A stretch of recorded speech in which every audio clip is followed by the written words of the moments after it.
And while you're coming, I'll tell you a little bit about myself. Maybe you don't know me. My name is Teresa.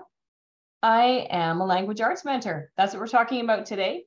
And I passionately believe that it is important for young people and, well, people of all ages, but especially young people, to learn to be confident speakers and persuasive in the way that they project themselves, in the way they write, in the way they speak, and in the way they act, and to be able to think critically. I am Teresa Peters. I am the language arts mentor behind Discern to Learn. And today I'm here to answer the very thorny question that many parents, I think, are afraid to ask me. But I'm going to answer it today because I want you to know, what is a language arts mentor? So I keep telling people I'm a language arts mentor, and they go, oh, that's interesting. And you can tell that they don't really know what I mean. And even if they think they know what I mean, maybe they don't think the same as I think. And they might not understand what it is that I do. So today I want to talk to you about what it is I do. So first of all, a mentor is defined as a professional, an expert that comes alongside someone and gives them advice and counsel that helps them to move forward to reach their dreams and goals. That's exactly what I do. But the way I do that is something that is maybe different from the way other people do it, because I'm sure that mentors can do this in many, many different ways. So today I want to talk to you about the process that I use when I mentor your students. So the very first thing I do is I have a one-on-one, 1 hour with your student, and we talk about their dreams and their goals. And do you know what I discovered? Is that most preteens and teens really don't have any dreams, and they haven't made very many goals. And so we try to get past that, and we talk about, well, what do you want your life to be like? What kind of a person do you want to be? What kind of character do you want to have? And we talk about all of those issues until we can get down to some kind of goals and dreams to help them to manage. The fact is that when we go from thing to thing and we don't really have a plan, we don't have a goal in mind, that we don't achieve what we could otherwise achieve. We could do so much more if we knew where we wanted to go. So imagine for a second that you were wanting to go to the library, and you just drove aimlessly around and around your city until you came to a library. It's going to take you a long time to get there, and it might be discouraging. And you could come across accidents along the way that might deter you from getting there. And it's the same in our lives. When we have a goal and we know where we want to go, and not only that, we've checked the map. So on the way to the library, it's not just enough to know I want to go to the library, that's my goal. We have to know how to get there. So we need a plan for getting to our goals. So I talked to them about their plans. In fact, what I help them to realize is that very often language arts is the path that is going to lead them to their goals. How can I say that language arts is one of the most important things that a student will take? I think some people would argue with me. They would say it's math. Math is wonderful. I'm not devaluing it. I'm not devaluing any other subject. I just believe that the soft skills that you learn in language arts are valuable for every area of your life. I very rarely use pre-cal. I do use math on a regular basis, but really not math after, grade 6, 7, maybe grade 8, maybe a little bit of algebra, but I'm not devaluing that. That's important. But I'm saying that the skills that you get in language arts are skills that carry over into every single subject. So I get them to realize that being confident, being a confident speaker, being persuasive, being able to think logically, being able to find out the reasons for what you believe, to be able to prove those reasons effectively, strategically, and with respect, Those are skills that are going to make you go somewhere in life. If you want to enter business, those skills are going to get you there. If you want to be in construction, those skills are going to make you a team leader. This is the difference between walking aimlessly and actually setting a goal and working towards it. So I really help students realize what it will mean for them in their long run if they develop these goals, because our young people, we don't give them enough credit. They really can work. They really can apply themselves when they want to. I have seen it with my kids. Man, can they ever get something done if they have something else they want to do. My son is 20 and he is unbelievable what he can accomplish in a 24-hour period because he has very specific goals. And he manages to do all those things because he's learned to set goals and to work towards them and to time manage and to be self-disciplined to choose what needs to be done instead of what he wants to do in a given period of time. These are the skills that make our young people successful. So not only do I teach them writing skills, critical thinking skills, and public speaking skills. Those skills are like the semi-firm skills, right? Those are the things that we have to learn how to do. But underneath all of that, the self-management, the time management, this is where I come alongside your student. This is where I help them. We talk about failure. We talk about how it is that we can fail the same thing day after day after day, even though we keep trying, because trying harder is not a plan. Trying harder is an excuse. Trying harder, saying I'm going to try harder tomorrow, doesn't make us any more likely to get there. What helps us to get there is to create a new plan, to find out what went wrong yesterday, to change that. Those are the skills that really make a difference in our personal lives and our professional lives. So whenever we have failures in our life or things that we don't achieve the way we wanted to achieve, this is an opportunity for growth.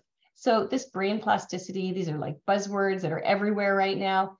This is what it's all about.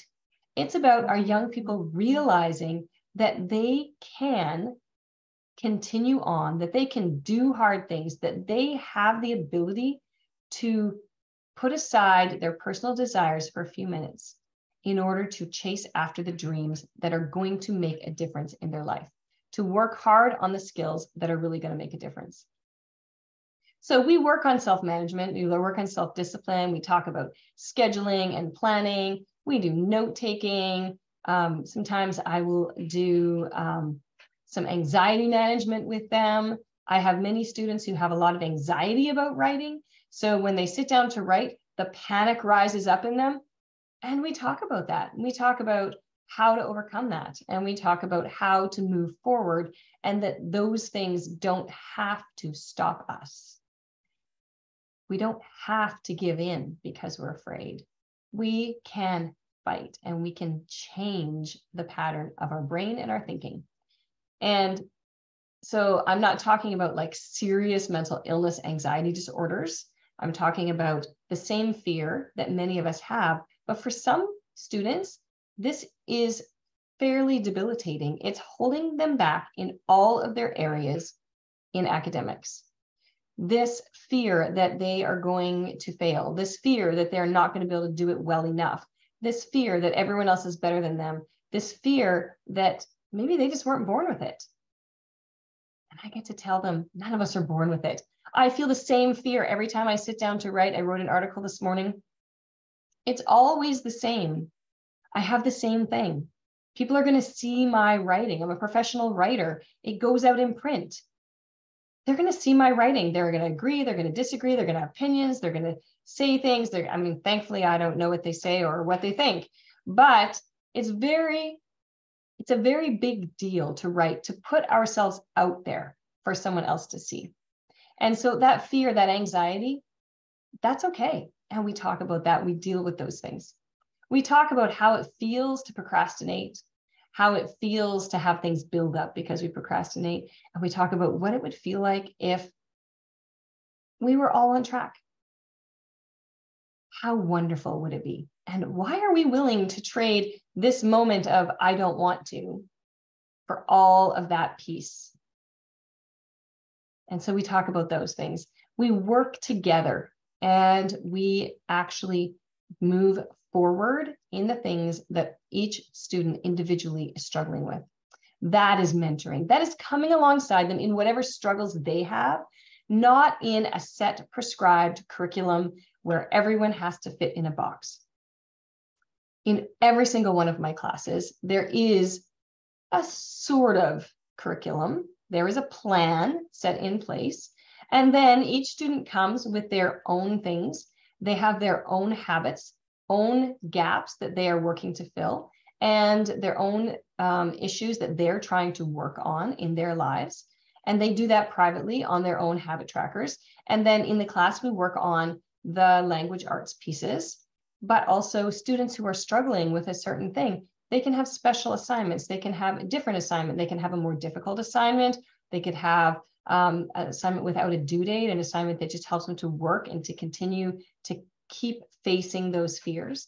There's so many ways that in a classroom, we can actually teach these things. And in a classroom, the best thing is students see that other kids are struggling too. Everyone has these things. Everyone's struggling. And we can be there and help each other be accountable, because it's in accountability that we really can make big changes. So I come alongside your student and I don't let them off the hook. Okay, this is the big thing. It's so hard for parents. I told a parent this week, two parents this week. I told two parents this week, when they talked to me, they said, oh, my student's struggling and I don't know what to do. They want to quit. You know, I just think maybe it's too hard. Maybe they just can't do it. And I said, no, don't let them off the hook. It's okay if they fail. It's okay to struggle. It's not okay to struggle too much. But if we don't have some resistance, if we don't have some difficulties, we can't improve. So I came alongside each of those students separately, and I helped them work through what it was that they were struggling with. And they came to understand that they could do this. And imagine the confidence of the student who wanted to quit. Week 3. Okay, week 3 of the term, overwhelmed. Everybody's overwhelmed in week 3. Okay. So I've had 2 students this week, and so I imagine there'll be more in the next week. There's always moments where we feel overwhelmed that we can't do it and we want to quit. And the confidence that comes from being able to say, I wanted to quit, but I worked hard and I succeeded. That is the confidence that makes a difference in a person's life. That's the difference a mentor makes.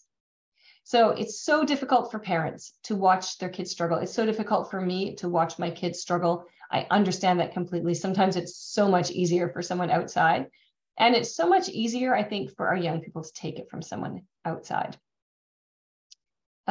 Somehow we expect more from the people we love, and we expect our parents to kind of help us, to not let us struggle, to help us to manage. And so as much as we want to help students manage, what students think of as managing means not to struggle.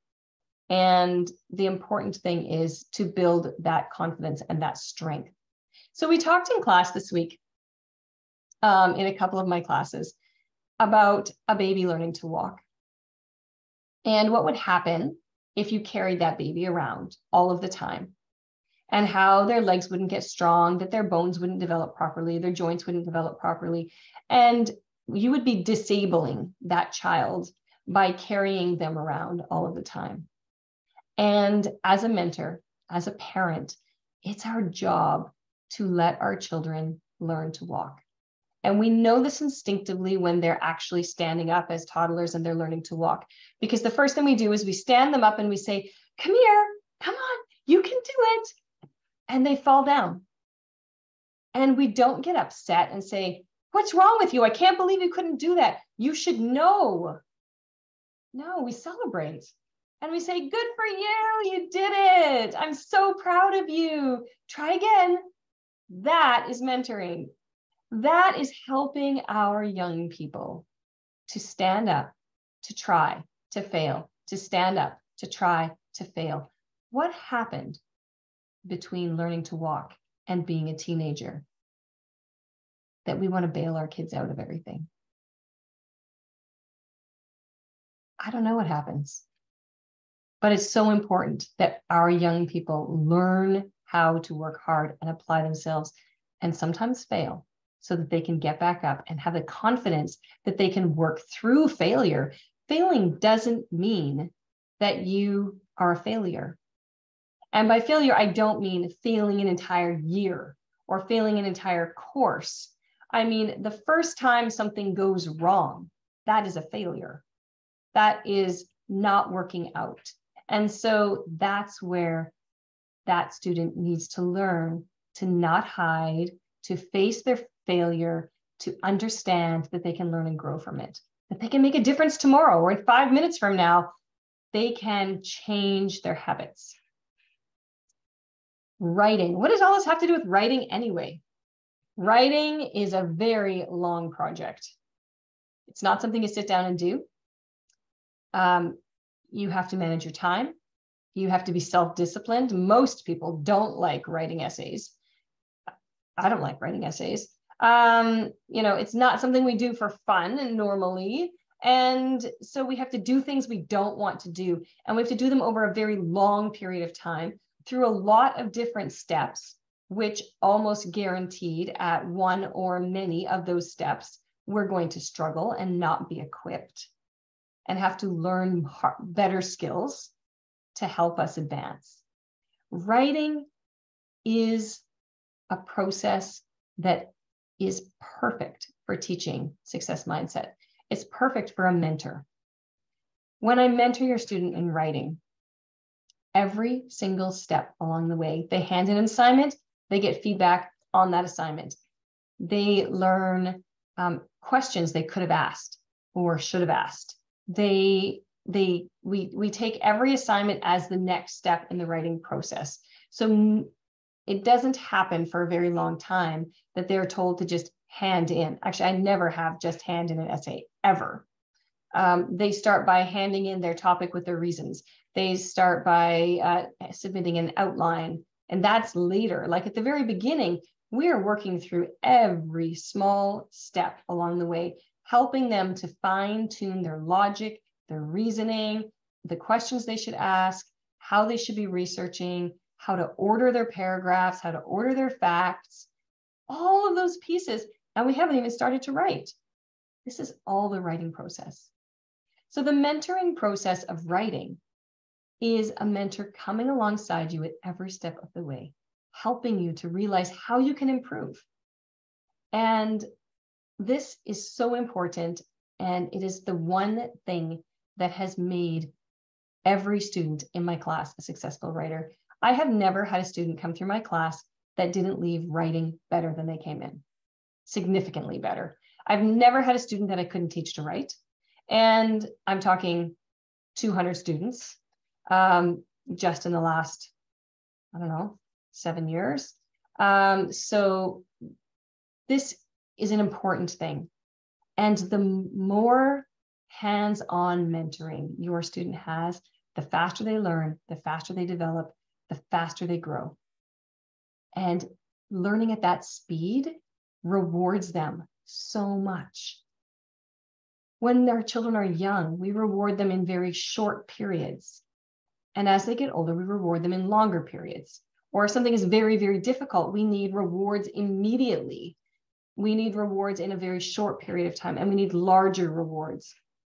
The older we get, we learn that we don't get rewards for everything. And I'm not talking about bribery necessarily, but a job well done is a reward of its own.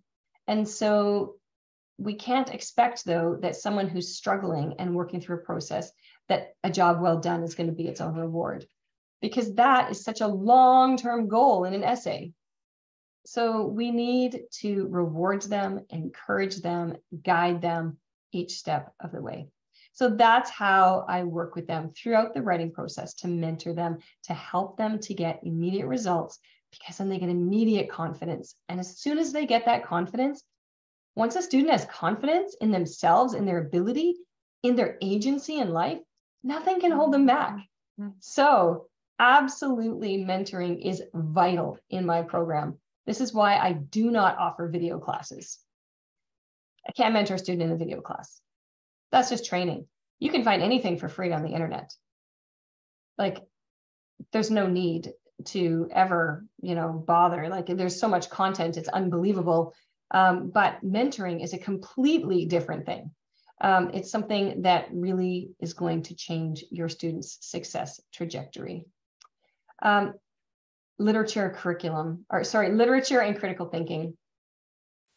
Literature and critical thinking, we actually they read the book, we ask them questions, talk to them about, well, what does that mean? What does that mean to you? How does that fit into your worldview? And we talk a lot about our worldview. All of my classes are Christian worldview. They encourage a fortification of Christian worldview. And I want young people to know what they believe, why they believe it, to be able to prove it. And when they're reading, listening to music, watching movies, reading online, our students need to be able to ask important questions. They need to be critical thinkers. They need to analyze text and say, hold on, you're trying to tell me that? I don't think so, right? We want our young people to be able to catch those lies so that they can stand strong. So we work through that process together. We actually have discussions in class where if often students don't want to argue the opposite side at all. So I will ask them difficult questions. Well, what if someone says this? What if someone says this? Because it's so important for our young people to be faced with questions so that they can learn an answer.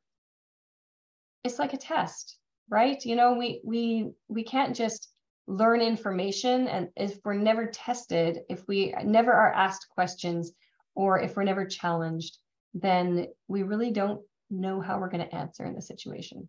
So it really makes a difference. So I come alongside them, not to help them to find what they believe. My classes are specifically Christian worldview. I expect that students are coming with a Christian worldview, but to know why they believe that Christian worldview. Why do you believe what you believe? Why do you believe there is one God? Tell me, prove it to me. Prove it. So I really, really want young people to think, to be able to be persuasive. And the only way they can be persuasive is to know what they think and why they think it. And so that's so important. And that's part of our mentoring process, just to get them thinking, just to get them asking the hard questions and looking deeply at things. So this is mentoring for me. To me, this is what it means to be a language arts mentor. As a person, I am a language arts mentor. I am the person who comes alongside your student. I help them to dream big. I help them to set goals. I help them to look at where they're struggling in their life and make a plan for how they can make a difference in that area of their life where they're struggling. I help them to realize what skills they're going to need to reach those goals and to succeed in life. I help them to recognize the importance of critical thinking, confident speech, and persuasive writing, so that there's a reason behind all of this. And I help them to learn the skills that they need to be self-motivated and self-disciplined, the time management pieces, those kinds of things. And I come alongside them and help them to ask deep questions that will challenge themselves and be able to challenge others. So today, I want to encourage you, learn more.